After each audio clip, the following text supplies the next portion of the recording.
If you were someone that grew up believing that abuse was normal, neglect was normal, abandonment was normal, you seek that out in your adulthood and in your adult relationships.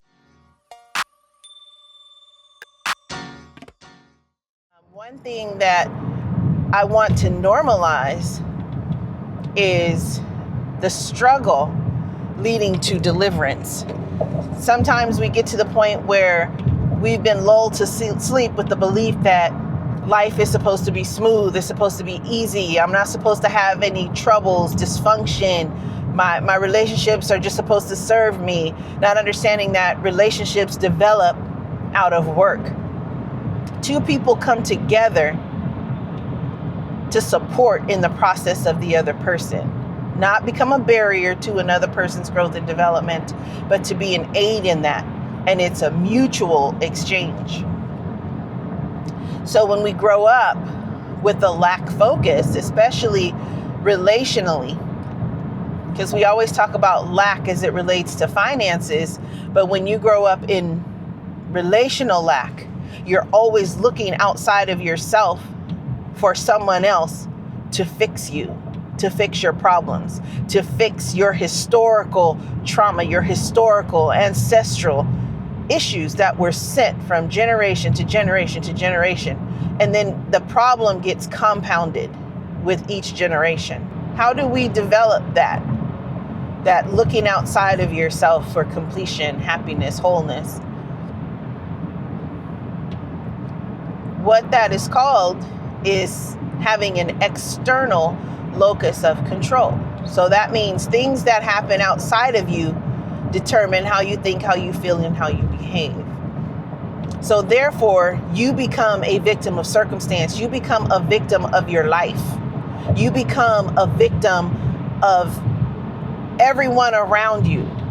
And the problem with seeing yourself as a victim, if that is not checked early on, you develop a victim mentality. And then that's when we can ease into that concept that they call learned helplessness, where we just stop trying to change. We stop trying to grow. We stop trying to evolve. We don't do our inner work because I can just sit back on that belief that says, well, I'm a victim. This is what is supposed to happen to me. This is the life I am supposed to live. This is the most money I am destined to make. I'm supposed to work for someone else. I am supposed to struggle. I'm supposed to be sad. I'm supposed to be depressed. I'm supposed to be angry. I'm supposed to live beneath my potential. I'm supposed to have toxic relationships. If you were someone that grew up believing that abuse was normal, neglect was normal, abandonment was normal, you seek that out in your adulthood and in your adult relationships. And then it feeds your internal narrative. See? This is my life. This is my lot in life. This is what I was created to experience. This is the best it'll ever be.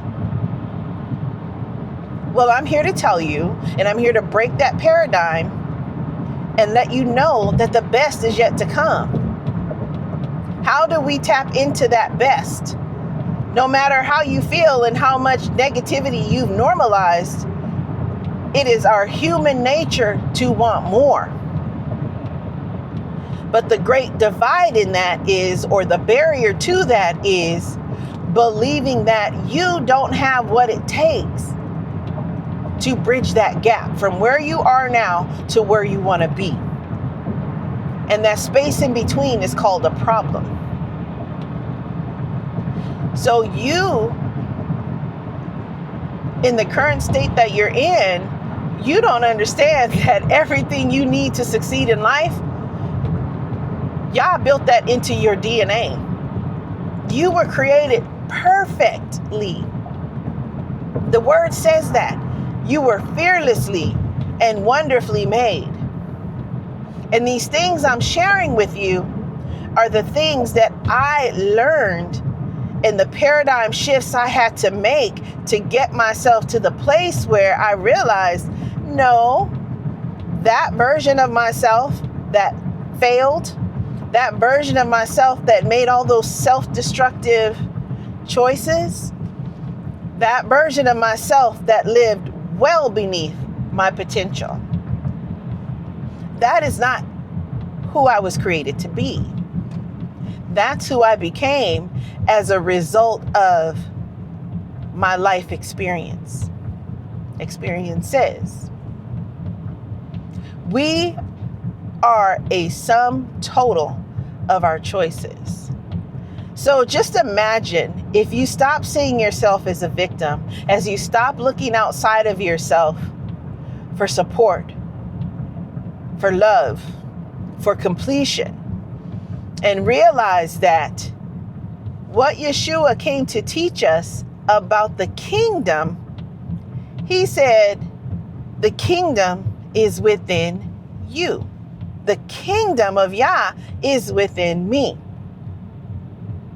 So what he was saying is stop looking outside of yourself for what you need to become who Yah created you to be. It's already in there.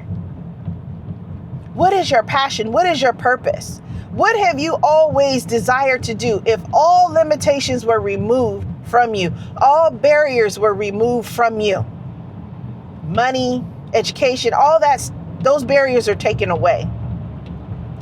What would you be doing right now? Where would you live? What would your relationships look like? Would you be single? Would you be married? That's who you were created to be.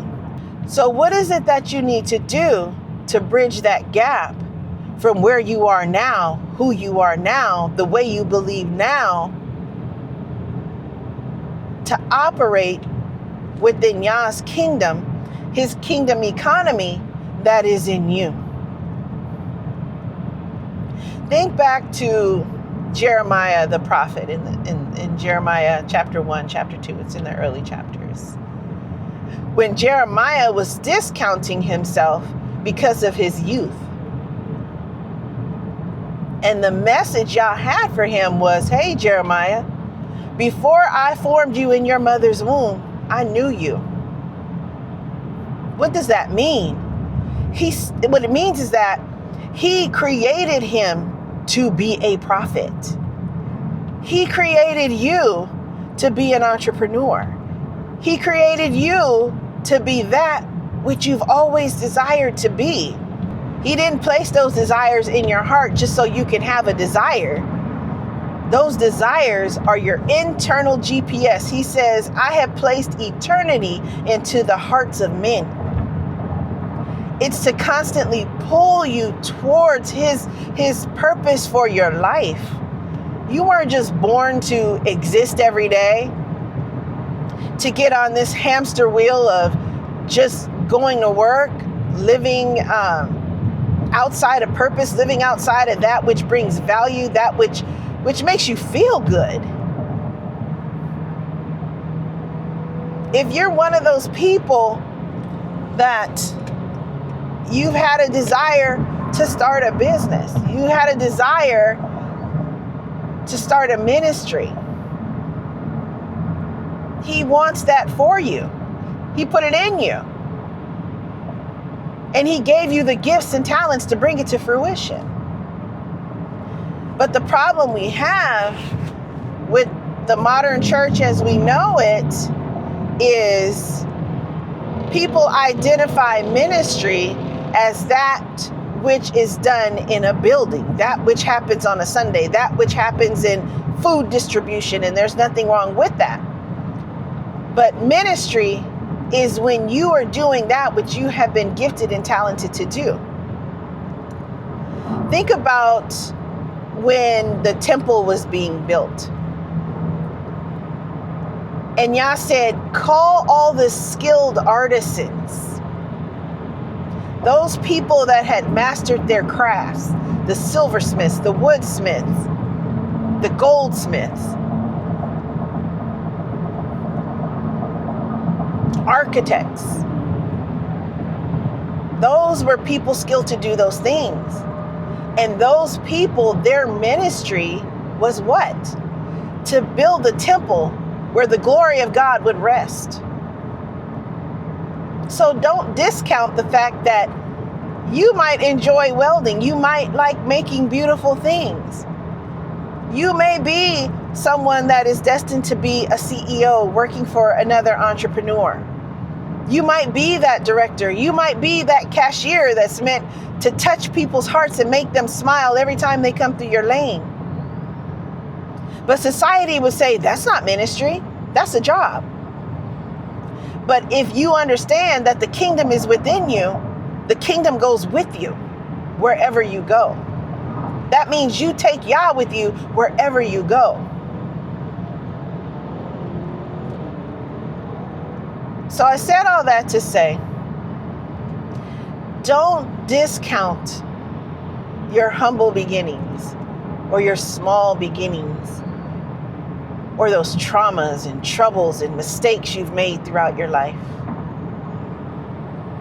Yah knows how to transmute those things and turn them into valuable commodities, valuable objects that you can lend and give to another human being.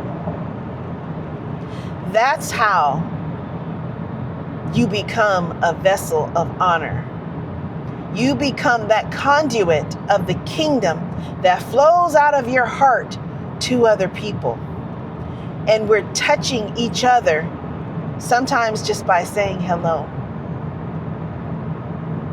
So remove all of your mindset locks, blocks. Stop hindering your own progress and commit to doing your inner work.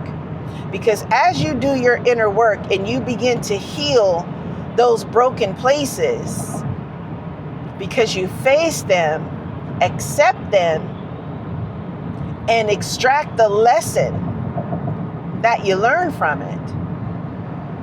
Because this is what I've learned. Every struggle, every difficulty, every trauma, every difficult human being has been a teacher. Every setback has been a teacher, because there was something in it for me to learn that was going to prepare me for the next level, the next phase of my life. And when I think about the person that I am now, even 15 years ago, I'd be like, what? I couldn't even imagine. I couldn't even have imagined it. But that's Yah. That's who he is. We're his kids. We're the apple of his eye. And even earthly parents love to shower their children with love and give them the desires of their heart. You're in a store. Oh, so-and-so would like this. My son would love this. Let me get that and surprise him with it. That's what Yah is to us and for us. So hopefully this resonated with you. And if it did, leave me a comment. Let me know where you are in your spiritual journey. Let me know how doing your inner work has helped you. Or let me know that which is blocking you from starting that process.